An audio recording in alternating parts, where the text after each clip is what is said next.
તો આ તરફ અમદાવાદની શાળાઓને પણ ધમકીભર્યો મેલ મળ્યો છે। એશિયા સ્કૂલને ધમકી મળી। સંત કબીર નવરંગપુરા શાળાને પણ ધમકી મળી છે। સ્કૂલ સંચાલકોને ધમકીભર્યો મેલ મળ્યો છે। પોલીસની ટીમ હાલ શાળાએ પહોંચી છે। તો અમદાવાદમાં પણ આ જ પ્રકારે શાળાઓમાં બોમ્બથી ઉડાવી દેવાની ધમકી પ્રાપ્ત થઈ રહી છે।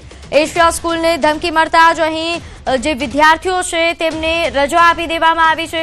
સ્કૂલ સંચાલકોને આ મેલ મળ્યો હતો, જે બાદ પોલીસને જાણ કરવામાં આવી અને હાલ પોલીસની ટીમ શાળાએ પહોંચી છે। તપાસ હાથ ધરવામાં આવી છે। તો વડોદરા બાદ અમદાવાદમાં પણ આ જ પ્રકારના સમાચાર। અમદાવાદમાં પણ શાળાઓને બોમ્બથી ઉડાવી દેવાની ધમકી મળી રહ્યા હોવાના સમાચાર મળી રહ્યા છે। સંત કબીર નવરંગપુરા શાળાને પણ બોમ્બથી ઉડાવી દેવાની ધમકી મળી। એશિયા સ્કૂલને પણ બોમ્બથી ઉડાવી દેવાની ધમકી મળી છે। તો એક બાદ એક શાળાઓને આ પ્રકારે ધમકીભર્યા મેલ મળી રહ્યા છે।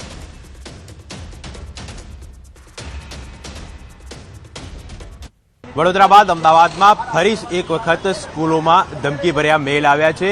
વસ્ત્રાપુરની એશિયા સ્કૂલના આપ દ્રશ્ય જોઈ શકો છો કે જ્યાં પોલીસની ટીમ પહોંચી છે, સાથે સાથે BDDSની ટીમ પણ અહીં જોવા મળી રહી છે અને સમગ્ર સ્કૂલ કમ્પાઉન્ડની અંદર અલગ અલગ ક્લાસરૂમો છે, ઓફિસોમાં સર્ચ કરવામાં આવ્યું છે। ખાસ કરીને આ ધમકીભર્યો મેલ છે તે વડોદરામાં મળ્યા બાદ અમદાવાદની કેટલીક શાળાઓની અંદર પણ મળ્યો હતો અને તેને લઈને પોલીસ દ્વારા અને BDDSની ટીમ દ્વારા ચેકિંગ હાથ ધરવામાં આવ્યું છે। સાથે સાથે સ્કૂલમાં જે વિદ્યાર્થીઓ છે તે તમામ વિદ્યાર્થીઓને જે પરત લઈ જવા માટેનો મેસેજ પણ વાલીઓને આપી દેવામાં આવ્યો છે। એટલે ખૂબ જ ગંભીર બાબત કહી શકાય કે સતત ત્રીજી વખત આ પ્રકારના ધમકીભર્યા મેલ મળ્યા છે અને તેને લઈને આપ જોઈ શકો છો હાલમાં શાળામાં રજા પણ જાહેર કરી દેવામાં આવી છે અને બાળકો છે તેઓને ઘરે મોકલી દેવામાં આવ્યા છે।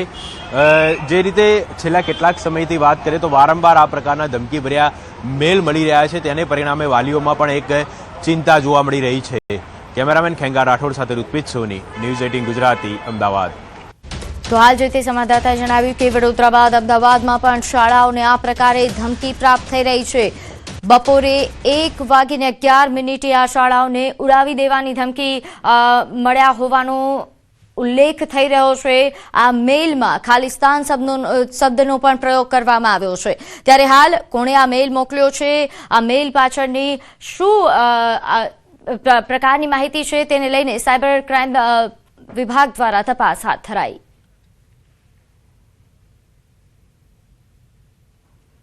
તો આગળ વાત કરીએ, આજે વિધાનસભાના ઉપાધ્યક્ષની ચૂંટણી યોજાશે। વિપક્ષ કોંગ્રેસ ઉપાધ્યક્ષ પદને લઈને અડીકમ છે। તો ભાજપના પૂર્ણેશ મોદી સામે કોંગ્રેસના શૈલેષ પરમાર વિધાનસભાના નિયમો હેઠળ ચૂંટણી પ્રક્રિયા હાથ ધરાશે। તો વિધાનસભાના ઉપાધ્યક્ષ માટે શૈલેષ પરમારે ફોર્મ ભર્યું છે। વિધાનસભાના ઉપાધ્યક્ષની ચૂંટણીને લઈને આ મોટા સમાચાર પણ સામે આવ્યા છે કે આપના સભ્યો મતદાનથી અળગા રહેશે। વિધાનસભા અધ્યક્ષની ચૂંટણીમાં મતદાન નહીં કરે, પરિણામ સ્પષ્ટ હોવાથી મતદાન નહીં કરવા માટે નિર્ણય લેવાયો। આપના 4માંથી એક પણ ધારાસભ્ય મતદાન નહીં કરે।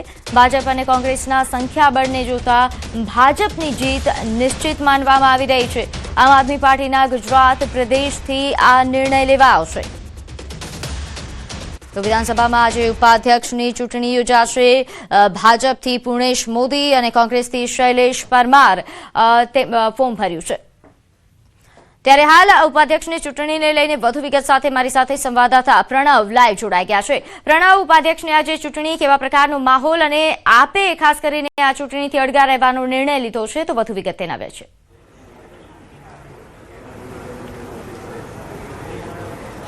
ચોક્કસ કહી શકાય કે વિધાનસભા જે બજેટ સત્ર છે તેનો આજથી પ્રારંભ થવા જઈ રહ્યો છે। બપોરના 12 કલાકે રાજ્યપાલના પ્રવચન સાથે બજેટ સત્ર છે તે શરૂ થવાનું છે। તો સાથે જ આજે જે કહી શકાય કે વિધાનસભા ઉપાધ્યક્ષ પદ માટે પણ ચૂંટણી થશે, કારણ કે જે રીતે ભારતીય જનતા પાર્ટી તરફથી પૂર્ણેશ મોદી જે સુરતથી આવી રહ્યા છે તેઓએ પોતાની જે ઉમેદવારી છે કરી છે, તો બીજી તરફ કોંગ્રેસ પાર્ટી પણ પોતાનું સંખ્યાબળ ન હોવા છતાં પણ તેઓએ પોતાની અહીં જે શૈલેષ પરમાર છે વિધાનસભા કોંગ્રેસના ઉપ જે નેતા છે તેઓએ પણ અહીં અહીં પોતાનું જે ફોર્મ છે દાવેદારી પણ અહીં કરી છે. તે ચોક્કસ કહી શકાય કે સંખ્યાબળ ન હોવા છતાં પણ કોંગ્રેસ પાર્ટીએ પોતાની દાવેદારી કરી છે ઉપાધ્યક્ષ પદ માટે. અને બપોરના 11 કલાકે તમામ જે કોંગ્રેસ દળના ધારાસભ્યો છે તેની બેઠક પણ મળવાની છે.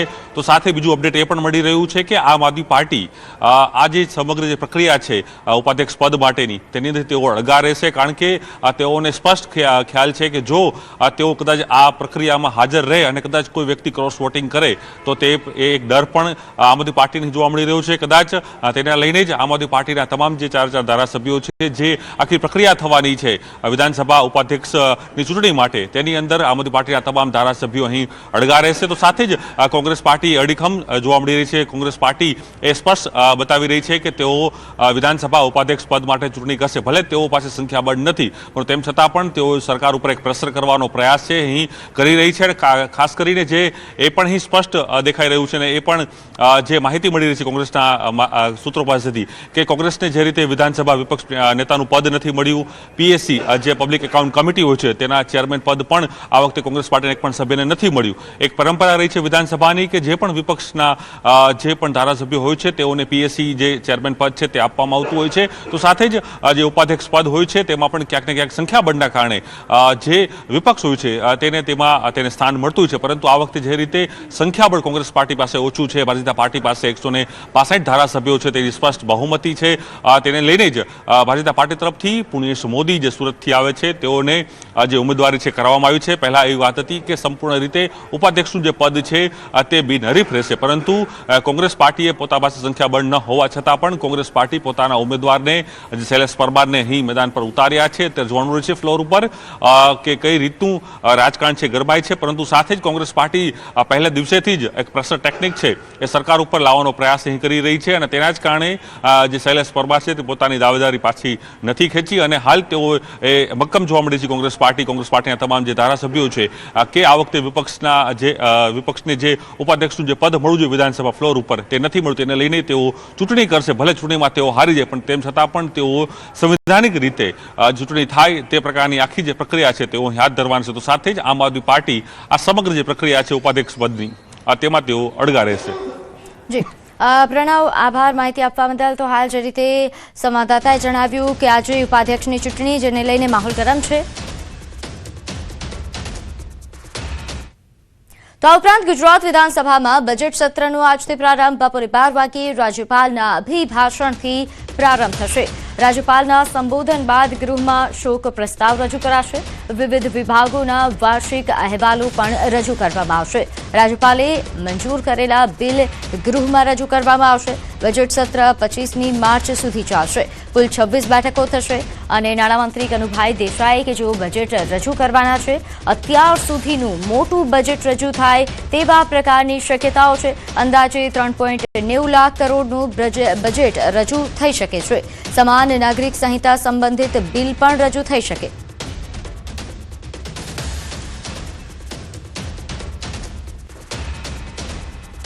આનાથી બી વધુ ઝડપે લોકોને વધુમાં વધુ કઈ રીતે વધુમાં વધુ ચાન્સ મળે તે માટે નવી યોજનાઓની વાત હોય, આ બધા જ વિષયો પર આ સત્ર દરમિયાન ચર્ચાઓ થવા જઈ રહી છે. મારી તમામ પક્ષોને, તમામ ધારાસભ્યોને વિનંતી છે વધુમાં વધુ રાજકીય ટીકા ટિપ્પણીઓથી બહાર આવીને પોતપોતાના વિસ્તારના સાચા પ્રશ્ન કે હજી વધુ શું ઓપોર્ચ્યુનિટી આપણે આપણા રાજ્યના નાગરિકોને આપી શકીએ તે દિશામાં ચર્ચામાં ભાગ લેવા માટે વિનંતી.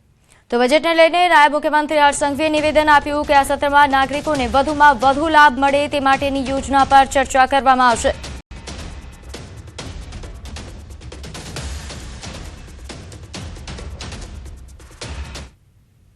તો આગળ વાત કરીએ મહેસાણાની. અહીં